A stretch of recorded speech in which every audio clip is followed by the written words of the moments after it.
नमस्कार, good afternoon.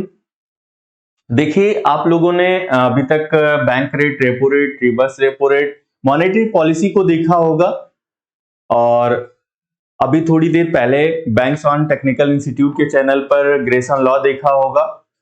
और जो लोग नहीं हैं वो जाके बैंक्स ऑन टेक्निकल इंस्टीट्यूट का यूट्यूब का चैनल है, वहां पे देख सकते हैं ग्रेस ऑन लॉ के बारे में, मॉनेटरी पॉलिसी के बारे में। और इससे पहले अभी क्या रिजर्व रखा गया है, आरबीआई ने नोट छापने के लिए रखा है, कौन सा हमारा रिजर्व सिस्टम इशू किया जाता है नोट को। ठीक है, ये सारी चीजों के बारे में बताया गया था, आप वहां पे देख लीजिएगा। अभी हम लोग एक नए टॉपिक के बारे में बात करते हैं, types of deposit, types of account. ये मोस्टली यहां से क्वेश्चन आता है, आपके बैंक और एसएससी में आता है। हालांकि अब ये क्वेश्चन तो कई बार पूछा जा चुका है। कासा का फुल फॉर्म ये नहीं देखता कि आपका बैंक के स्टूडेंट है, एसएससी के हैं, कहाँ के हैं।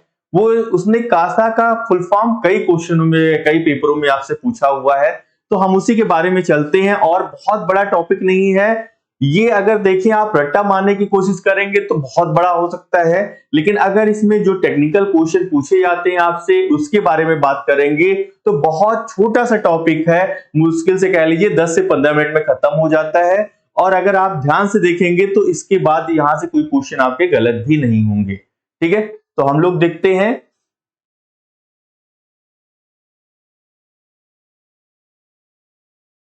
Types of deposit.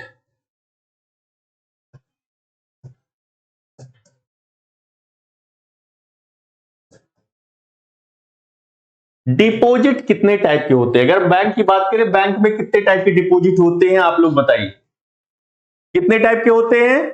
4, 2, 3, 5? नहीं पता, चलो कोई बात।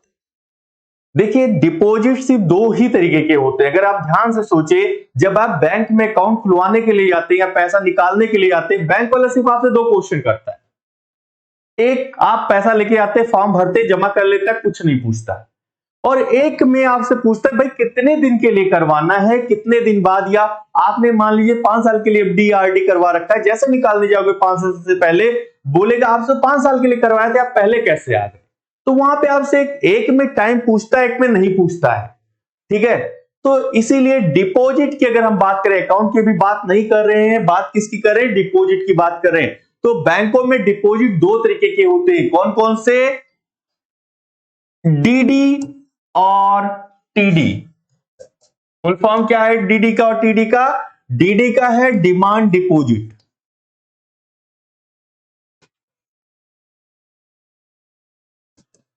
हिंदी में बोलते मांग जमा। दूसरा है हमारा टीडी का फुल फॉर्म है टर्म या टाइम डिपॉजिट।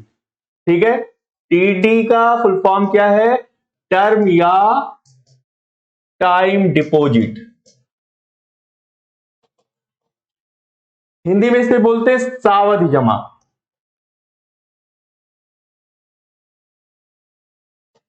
ये क्या होता है? डीडी यानी डिमांड डिपॉजिट और टीडी यानी टर्म या टाइम डिपॉजिट। अब ये क्या होता होगा जरा देखिए यहां पे।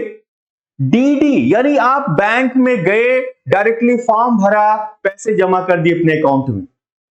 आप बैंक में गए और आपने विड्रॉल फॉर्म भरा, पासबुक दिखाई या आप एटीएम से विड्रॉल कर लिए बिना किसी को टाइम बताए, यानी जब जाओ निकाल लाओ या जमा कर लाओ, किसी ने कुछ नहीं आपसे पूछा, तो इसे हम बोलते हैं डीडी यानी डिमांड डिपॉजिट। जो मांग पर दे हो, यानी तुरंत मांगा तुरंत पैसे मिल गए, इसे हम बोलते हैं डिमांड डिपॉजिट। यहां से आपको कोई टाइम नहीं पूछेगा, कोई मैनेजर, कोई वहां का अधिकारी, कोई ऑफिसर, कोई क्लर्क आपसे कोई टाइम नहीं पूछेगा, जब पैसा चाहो निकाल लाओ। अभी नहीं रात के 9 बजे वहां पे बैंक का दरवाजा खटखटाओ, मुझे तो पैसे चाहिए। डिमांड डिपॉजिट में तो कभी भी ले सकते हैं, ऐसा नहीं हो सकता है। डिमांड डिपॉजिट का मतलब बैंक आवर्स में कभी भी जाके आप पैसा जमा कर सकते हैं, निकाल सकते हैं। अगर ऐसा है आपसे कोई ड्यूरेशन ना तो जमा करते समय पूछा गया ना तो निकालते समय पूछा गया, तो इसे हम डिमांड डिपॉजिट बोलेंगे।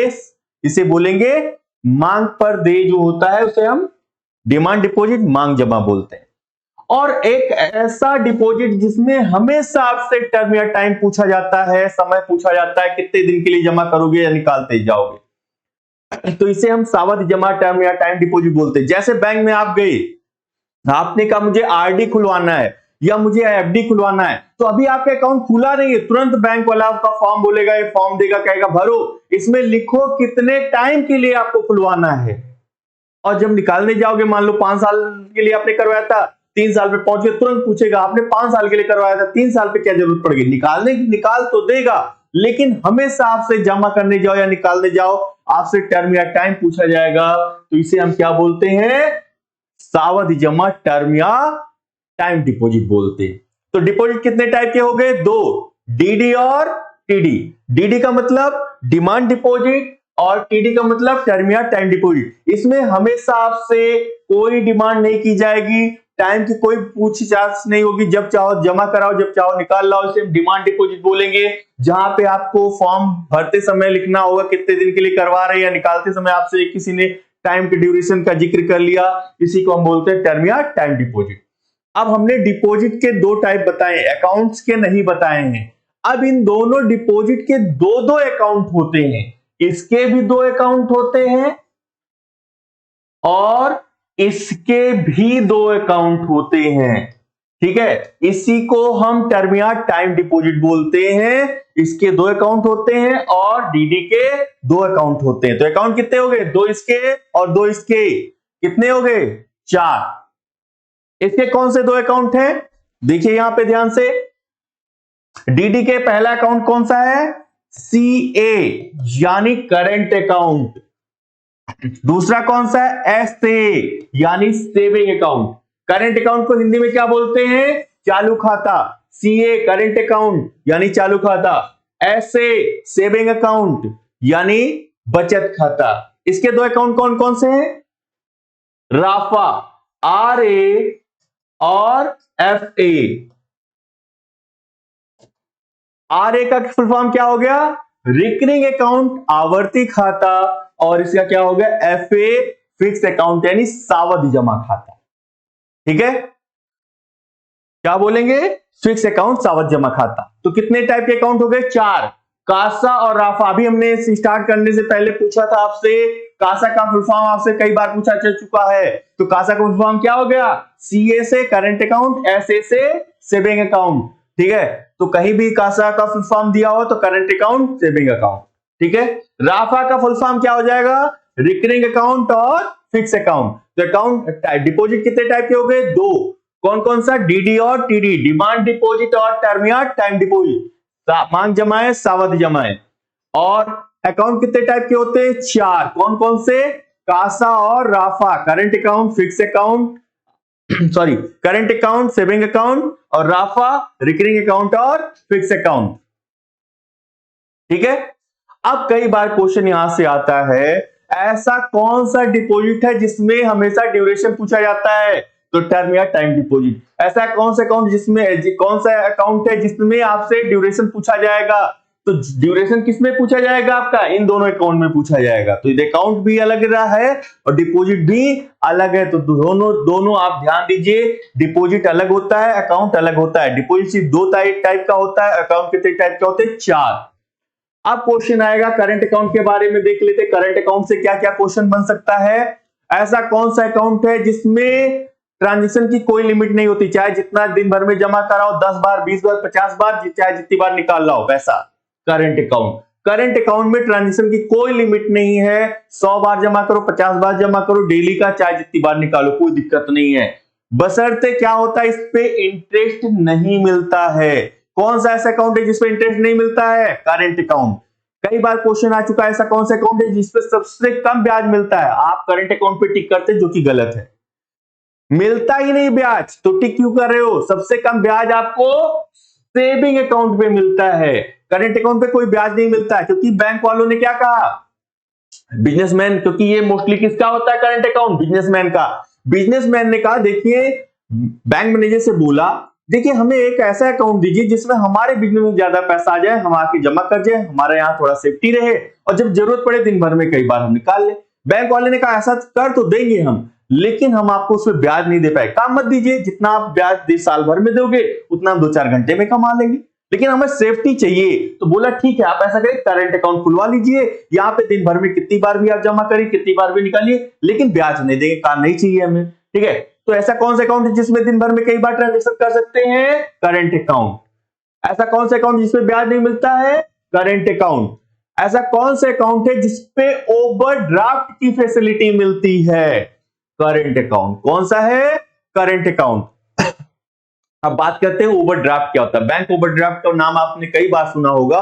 बैंक ओवरड्राफ्ट ऐसा है जैसे मान लीजिए किसी का अकाउंट है, करंट अकाउंट 1 लाख रुपए का है, अब वो कई बार ट्रांजेक्शन कर रहा है, तो उसको देखते हुए उसके ओवरड्राफ्ट की लिमिट 2-4 साल में हर बार बढ़ जाती है, थोड़ा थोड़ा बढ़ा दिया जाता है। तो मान लीजिए उसने 1 लाख रुपए यूज कर लिया कभी, और उसने 1 लाख रुपए यूज कर लिया, या 1 लाख रुपए के अकाउंट में है, उसने 1,05,000 रुपए का चेक काट दिया, और उसे नहीं ध्यान है या उसे नहीं पता है कि 1,05,000 रुपए का चेक हमारे अकाउंट में हमने दिया हुआ है, और हमारे बैलेंस अकाउंट जो हमारे अकाउंट में बैलेंस है वो 1 लाख का है, या 1,01,000 का भी काट दिया, और उसे नहीं पता कि हमारे अकाउंट में 1,09,99 रुपए, 1 रुपए भी कम है तो भी चेक बाउंस हो जाएगा।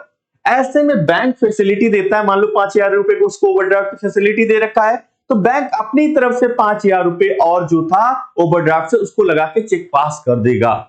ठीक है, तो जितना पैसा जमा है अकाउंट में, उससे जितना ज्यादा बिजनेसमैन यूज कर रहा है, उसी को हम क्या बोलते हैं? ओवरड्राफ्ट। ओवरड्राफ्ट को ऐसे समझिए, अब तो जियो आ गया या बहुत सारी टेलीकॉम कंपनियां आ गई, क्या कर रही वो आपको फैसिलिटी दे रही कि पहले से रिचार्ज करवा लीजिए, 90 दिन, 1 महीने, ठीक है, 28 दिन, 88 दिन ऐसे दे रही। लेकिन पहले ऐसा नहीं होता था। पहले होता था जितना रिचार्ज करो उतना बात कर सकते थे, यही था। बहुत लोग इसमें से जानते होंगे। तो इसमें था कि मान लीजिए आप बात कर रहे हैं और बात करते करते आपका क्या हो जाएगा? बैलेंस खत्म हो गया। तो ऐसे में क्या होता था? बात तलाक तक पहुंच जाती थी। मान लीजिए आप किसी से बात कर रहे हैं, लड़ाई चल रही है, और आपका बैलेंस बीच में खत्म हो गया। अब ऐसे बीच में बैलेंस खत्म हो गया रात के 11 बजे, बताइए कौन सी दुकान रात के 11 बजे खुली होगी आप जाके रिचार्ज करवाएंगे? अब तो ऑनलाइन आप रिचार्ज कर सकते हैं, लेकिन पहले ऐसा थोड़ी था। अगर हम बात करें 2014-15 से पहले की बात, या 2010-12 में कर ले, हालांकि 14-15 से पहले भी यही था, दुकान से मोस्टली लोग रिचार्ज करवाते थे, ऑनलाइन नहीं होता था। तो ऐसे केस में क्या था? आप बात कर रहे हैं, आपका बात करते करते बैलेंस खत्म हो गया। तो बैलेंस खत्म हो जाता था, ऐसे में आप क्या करेंगे? दूसरे दिन जब सुबह होगी फिर रिचार्ज करवाएंगे, फिर बात करेंगे। पता लगा अच्छा लड़ाई चल रही थी आप दोनों की, और बीच में आपका फोन कट गया। अब सामने वाले को क्या लगेगा? यही ना कि आपने गुस्से में फोन काट दिया, लेकिन अब हकीकत क्या थी? आपका बैलेंस खत्म हो गया। इन्हीं सारी प्रॉब्लम को देखते हुए टेलीकॉम कंपनियों ने क्या है आपको देना शुरू किया था? छोटा लोन, छोटा क्रेडिट कार्ड आता था, आपको याद हो कि 10 रुपए का, 5 रुपए का आप लोन लेते थे, जैसे ही रिचार्ज करवाते थे 2 रुपए 3 रुपए ज्यादा कट जाता था। यही था ओवरड्राफ्ट। यहां यही होता है ओवरड्राफ्ट में, जितना आपका पैसा अकाउंट में, उससे जितना ज्यादा यूज करो, जैसे आप बैंक में अपने डालोगे दोबारा पैसा, वो कट जाएगा, उस पर इंटरेस्ट भी लगेगा। इंटरेस्ट कितना लगेगा? जितना आपका नॉर्मल लोन पे इंटरेस्ट होता है उससे 1-2% ज्यादा, क्योंकि ये बिना सिक्योरिटी के लोन दिया गया था, कल को ना जमा करो तो आप, तो इसलिए जब सिक्योरिटी नहीं रहती तो वहां पे इंटरेस्ट रेट ज्यादा होता है। तो ऐसा कौन सा अकाउंट है जिसपे ओवरड्राफ्ट की फैसिलिटी मिलती है? Current account. ठीक है, अब आते हैं सेविंग अकाउंट, जिसपे सबसे कम ब्याज मिलता है। कौन सा अकाउंट होता है? सेविंग अकाउंट होता है। ये किसके लिए सबसे अच्छा होता है? स्टूडेंट के लिए होता है, यानी जिनकी इनकम कह सकते हैं निश्चित नहीं है, कहीं से कभी कभार मिल गया कभी नहीं मिला, तो ऐसे लोगों के लिए कौन सी अकाउंट अच्छा होता है? Saving account. स्टूडेंट के लिए इसलिए अच्छा है क्योंकि पापा मम्मी पे डिपेंड होते हैं, उनसे पैसा मिलना है, अपने अकाउंट में रखेंगे तो 400 रुपए ब्याज ही मिल जाएगा, और सेफ्टी की सेफ्टी रहती है। ठीक है, सेविंग अकाउंट में क्या होता है मोस्टली, हालांकि सभी के पास एटीएम डेबिट कार्ड होता है, ये आपके पास है, लेकिन अगर इसमें हम बात करें, जमा तो कितनी भी बार कर सकते हो आप हफ्ते में, लेकिन निकालने की बात करें तो हफ्ते में आप कितनी बार निकाल सकते हो? 4 बार मैक्सिमम। इसमें कितनी बार निकाल सकते हो आप? 4 बार निकाल सकते हो, इससे ज्यादा आप नहीं निकाल सकते हैं। क्यों नहीं निकाल सकते? रिस्ट्रिक्शन है, क्योंकि बार बार इससे आपको परेशानी होती है, लेकिन एटीएम से आप कितनी बार कर सकते हैं। अब एटीएम में भी आपके जो महानगर हैं और नॉर्मल सिटीज हैं, दोनों में एटीएम की भी लिमिट आ गई, उस लिमिट से ज्यादा आप निकालते हो तो भी आपका चार्ज लगेगा। ओके, अब बात करते हैं रिकरिंग अकाउंट क्या होता है। ये अकाउंट उन लोगों के लिए अच्छा होता है जिनकी इनकम मंथली होती है, या एक कह सकते हैं रिकरिंग नेचर में होती है, मंथली, क्वार्टरली, ईयरली, उनके लिए अकाउंट अच्छा होता है। जैसे सैलरी होल्डर, ये बताइए आप लोग, सैलरी इकट्ठा मिलती है या इंस्टॉलमेंट में मिलती है? सैलरी इकट्ठा मिलती है इंस्टॉलमेंट में। सभी को पता है, सभी को यही होता है पता कि सैलरी कैसे मिलती है, इकट्ठा मिलती है। लेकिन गलत पता है, सैलरी इकट्ठा कभी नहीं मिलती, सैलरी इंस्टॉलमेंट में मिलती है। कैसे? देखिए, जब आपकी ज्वाइनिंग कहीं भी ज्वाइन करते हो, वहां पैकेज होता, मान लीजिए 12 लाख का पैकेज है आपका। कितने का है? 12 लाख का है। तो 1-1 लाख रुपए हर महीने देता है ना, 12 लाख इकट्ठा तो नहीं दे देता। तो 12 पार्टों में तोड़ के जैसे जैसे आप उसे काम करके देते हो, वैसे वैसे वो आपको एक एक पार्ट देता जाता है, 12 पार्ट का। तो यहां पे क्या हो रहा है, एक पार्ट 1 लाख रुपए आपको जो महीने के मिल रहा है, ये क्या मिल रहा है? इंस्टॉलमेंट। तो सैलरी इंस्टॉलमेंट में मिल रही है, इसलिए पैसा भी हम कैसे जमा कर रहे हैं बैंक में? इंस्टॉलमेंट में। यानी 1 लाख रुपए सैलरी आई, इसमें से 10,000 रुपए का हमने आरडी हर महीने खुलवा ली, ट्रांसफर कर देते हैं। तो जब पैसा आएगा तभी तो जाएगा। तो सैलरी मान लीजिए 1 तारीख को आ रही, तो 2 तारीख को हमने आरडी खुलवा रखा, हर 2 महीने के 2 तारीख को यहाँ पे आरडी में पैसा 10,000 ट्रांसफर हो जा रहा है, तो इंस्टॉलमेंट में जा रहा है। या तो आप यहां पे इंस्टॉलमेंट न मानो सैलरी को, और या तो जो लोन लिया है आप इकट्ठा पेमेंट नहीं दे रहे हो, टुकड़े में दे रहे हो, तो या तो इसको इकट्ठा मानो या तो इसको इंस्टॉलमेंट मानो। तो हमेशा इंस्टॉलमेंट ही सैलरी होती है, सैलरी इकट्ठा नहीं मिलती, इंस्टॉलमेंट में मिलती है। और हम इंस्टॉलमेंट में भी पैसा जमा करते हैं, इसीलिए रिकरिंग नेचर का होता है। तो हर 2 तारीख को, 1 तारीख को हमारी सैलरी आएगी, हर 2 तारीख को हमारा पैसा जाना रहेगा। तो ये जो बार बार जनवरी फरवरी दिसंबर चक्र चलता रहेगा, इसी को हम रिकरिंग बोलते हैं। रिकरिंग का मतलब क्या है? जो बार बार आवर्ती नेचर का हो, चलता रहे, आता रहे, जाता रहे, फिर आता रहे, जाता रहे। यानी जैसे घड़ी की सुई चलती रहती है, 12 हर बार आता रहेगा, जाता रहेगा। तो ऐसे ये है हमारा रिकरिंग अकाउंट, जिसमें पैसा इंस्टॉलमेंट में जमा किया जाता है। ये उन लोगों के लिए अच्छा होता है जिनकी इनकम महीने वाइज, क्वार्टरली वाइज होती है, उनके लिए अच्छा होता है। तो मोस्टली ये सैलरी होल्डर के लिए अच्छा होता है। यहाँ पे इन दोनों अकाउंट से के लिए कह सकते हैं, जैसे सेविंग में कम ब्याज मिलता है, तो सेविंग से थोड़ा सा ज्यादा ब्याज यहाँ पे मिलता है। ये उन लोगों के लिए अच्छा है जिनकी मंथली में इनकम होती है, इंस्टॉलमेंट में इनकम होती है। चौथा है हमारा फिक्स अकाउंट, लास्ट है, ठीक है, सावधि जमा खाता। ये उनके लिए अच्छा होता है जिनकी कोई निश्चित इनकम नहीं, लेकिन एक मुश्त कहीं से इनकम आ गई, और जिनको आगे चल के पता है 10 साल, 5 साल बाद, 20 साल बाद, 15 साल बाद कोई बहुत बड़ा काम करना है। जैसे किसान की कोई निश्चित इनकम नहीं है, लेकिन उसको पता है उसको अपने लड़की की शादी 15 साल बाद करनी है। तो मान लीजिए उसकी फसल 2020 में अच्छी हो गई, उसने अपने गेहूं चावल को जो भी बेचा, 10 लाख रुपए या 2 लाख रुपए उसने इकट्ठा कर लिया, 2 लाख रुपए की अपनी लड़की के नाम उसने 10 साल के लिए क्या कर दिया? एफडी करवा दिया। 10 साल के लिए एफडी होगी? बिल्कुल नहीं होगी, ठीक है। मैक्सिमम कितने साल के लिए होती है? 7 साल के लिए। तो उसने 7 साल के लिए एफडी करवा दिया, तो 7 साल में पैसा दो का मान लीजिए 3 हो गया, फिर उसने अगले 7 साल के लिए करवा दिया, तो पैसा 3 का 6 हो गया मान लीजिए। तो ऐसे ऐसे उसके शादी की टेंशन भी खत्म हो गई, और 15 साल बाद जब वो शादी करेगा तब उसके पास एक अच्छा खासी अमाउंट हो जाएगी। तो एफडी जहां पे पैसा लमसम अमाउंट में, यानी एक मुश्त एक बार में ही जमा कर दिया जाता है, उसे हम एफडी यानी एफए, आप लोग एफडी बोलते हैं लेकिन एफडी नहीं होती, डी का मतलब डिपॉजिट हो जाएगा, जो कि ये पूरा है। वो एफए होता है, फिक्स अकाउंट होता है। और फिक्स अकाउंट में कम से कम कितने दिन के लिए पैसा जमा किया जा सकता है? 7 दिन। और मैक्सिमम कितने दिन के लिए? 10 साल। यहाँ पे 7 साल हमने बोल दिया था, सॉरी वो गलत है, 10 साल ही होता है, ठीक है, 7 साल नहीं होगा, 7 दिन होता है मिनिमम, ठीक है। और मैक्सिमम कितना होता है? 10 साल, ठीक है। एफडी का मिनिमम ड्यूरेशन क्या है? 7 दिन, और मैक्सिमम क्या है? 10 साल, ठीक है। ये क्वेश्चन भी कई बार आ चुका है, ठीक है। तो एफडी का मिनिमम ड्यूरेशन कितना है? 7 दिन, और मैक्सिमम कितना है?